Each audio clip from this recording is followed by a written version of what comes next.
So, hello everybody, best regards from Barcelona. My name is Marc, and in this video I am to briefly explain my project at the summer of HPC.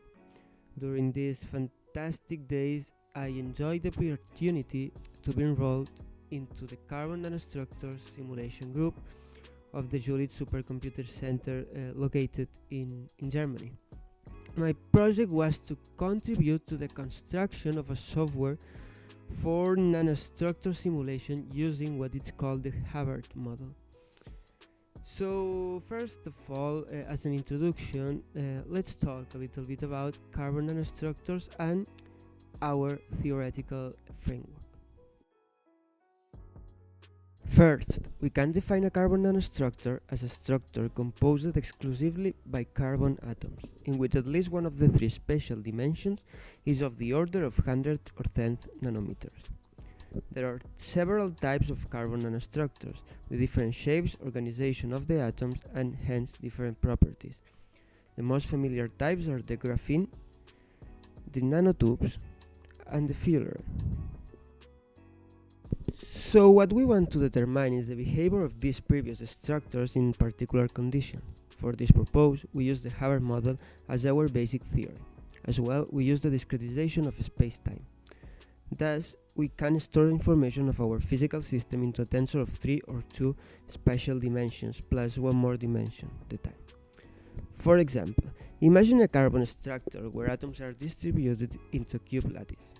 Visually, we can think that each time step has associated a particular spatial cube, when each point of the cube is an atom.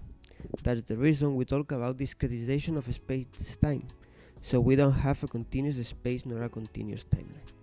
In sum, we get a 4-dimensional hypercube. The Hubbard model led us to represent the fermion matrix as the following expression.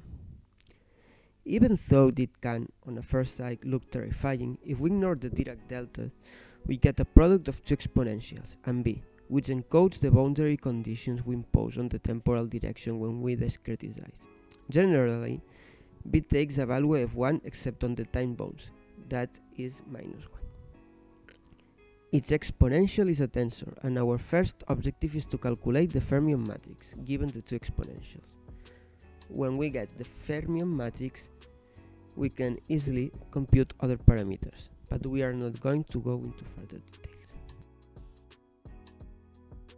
Up to now, we have explained what we want to simulate. However, let's specify a little bit more the goals of our project.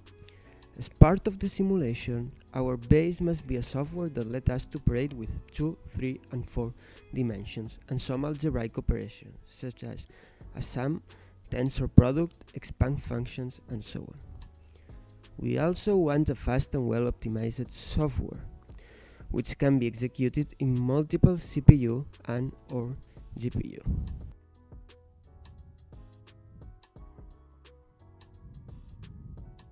And how we organize our library. It is implemented in C++.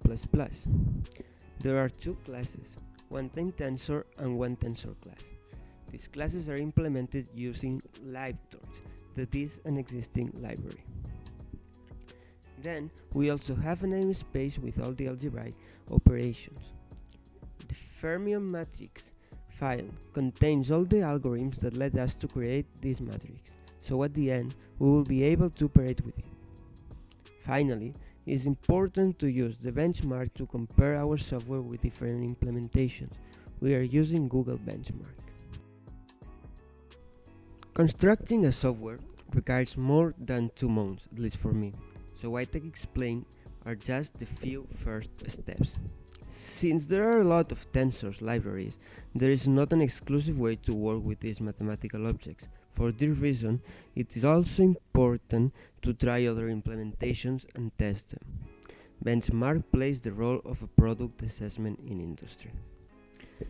Finally, I would like to thank the Jülich Supercomputer Center and especially my mentor, Marcel Rodekam, all his dedication and patience. Thank you so much.